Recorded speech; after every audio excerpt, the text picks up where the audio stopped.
زندگی کے بڑے فیصلے ہیں شادی. اب لوگ اکٹھے پڑھتے ہو لڑکے لڑکیاں، اپنی شادی کے فیصلے خود نہ کرو، اپنے ماں باپ کے حوالے کرو. اس میں شرافت بھی ہے، اس میں برکت بھی ہے، اس میں رحمت بھی ہے، اور اس میں والدین کی دعائیں بھی ہیں. کورٹ میرج کو ہوا نہ دو. Boyfriend girlfriend culture ہمارا نہیں ہے. میرے نبی کے طریقے میں مرد اور عورت کا صرف نکاح سے تعلق ہے، اس کے علاوہ سب جہنم کی آگ ہے. اور والدین سے کہتا ہوں کہ اپنے بچوں سے پوچھ کے رشتے کرو، زبردستی مت کرو. میرا معاشرہ بہت سنگین قسم کے جرم کا شکار ہے، بچوں پہ مسلط کر دیتے ہیں، ایتھے ہی کرنی ہے، جٹائیں چی کرنی ہے، بٹائیں چی کرنی، پتہ نہیں آئے کتوں ہیں جٹ بٹ. چلو تم ناراض نہ ہو، راجپوتیں چی کرنی، میں راجپوت ہوں، میں اپنی قوم کو بھی رگڑ دیتا ہوں.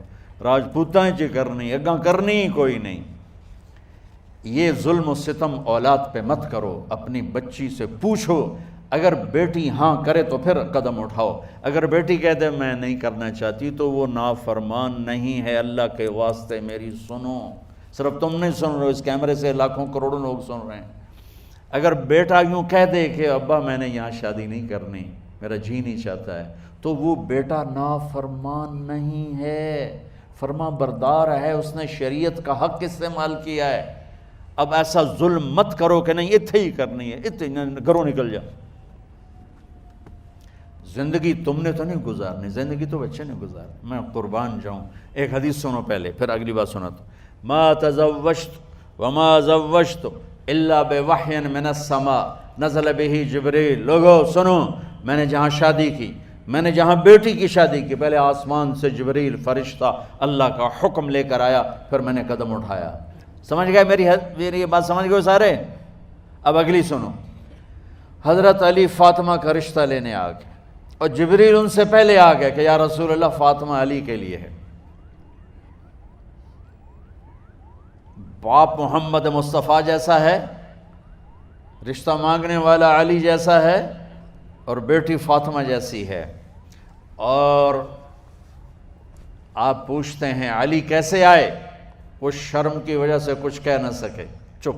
آپ کو تو پتہ تھا، آپ نے فرمایا فاطمہ کے رشتے کے لیے آئے ہو؟ کہا جی.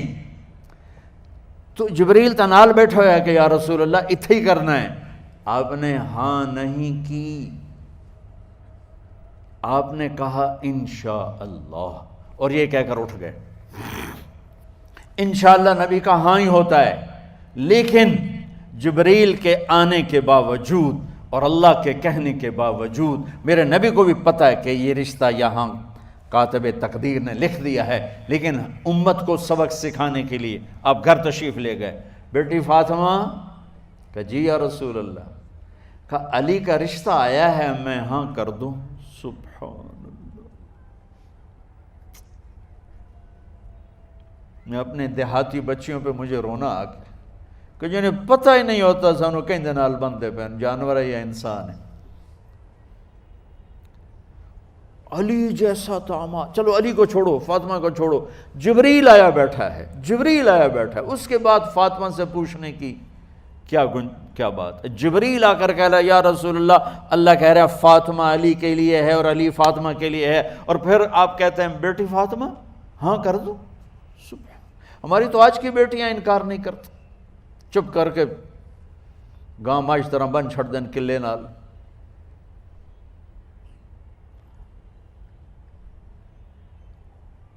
کوئی ان کے اندر کے جذبات کو سننے والا کوئی نہیں ہوتا.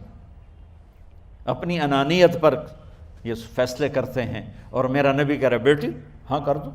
سبحان اللہ. آپ کا کیا خیال ہے فاطمہ نے انکار کرنا تھا؟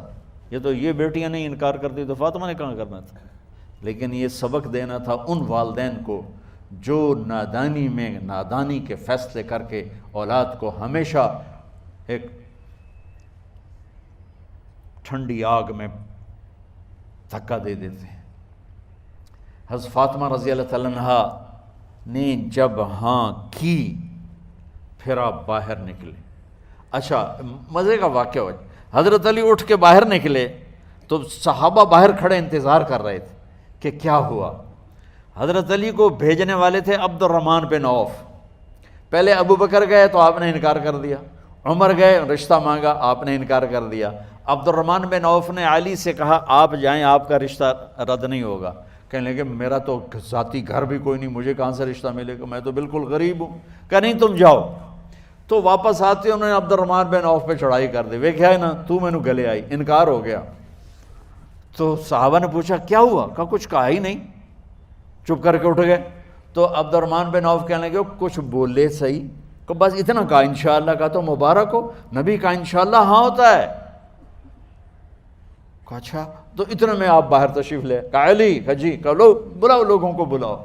ساری مسجد بھر گئی، آپ کے ساری مسجد فل ہو گئی۔ آپ ممبر پہ کھڑے ہوئے علی کو سامنے بٹھایا، کہا لوگو یہ جبریل میرے پاس اللہ کا پیغام لائے ہیں کہ میں فاطمہ بنت محمد کا نکاح علی بن ابی طالب کے ساتھ کر دوں۔ پھر آپ نے خطبہ پڑھا اور کہا کہ علی، ہائے ہائے ہائے، میں نے فاطمہ بنت محمد کو 400 درہم مہر کے عوض تیرے نکاح میں دیا، تو نے قبول کیا؟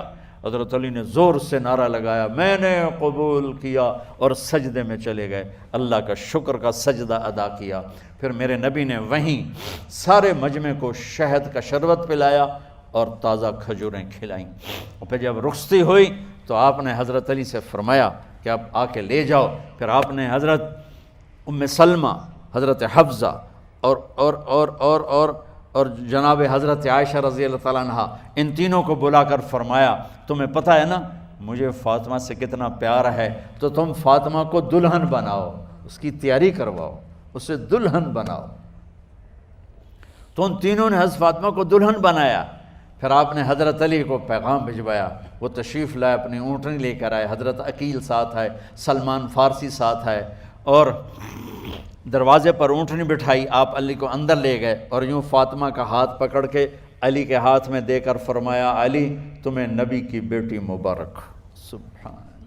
پھر آپ نے کہا میری بیٹی فاطمہ، مجھے اپنے خاندان میں جو سب سے زیادہ محبوب تھا، میں نے تیرا ہاتھ اس کے ہاتھ میں دے دیا ہے۔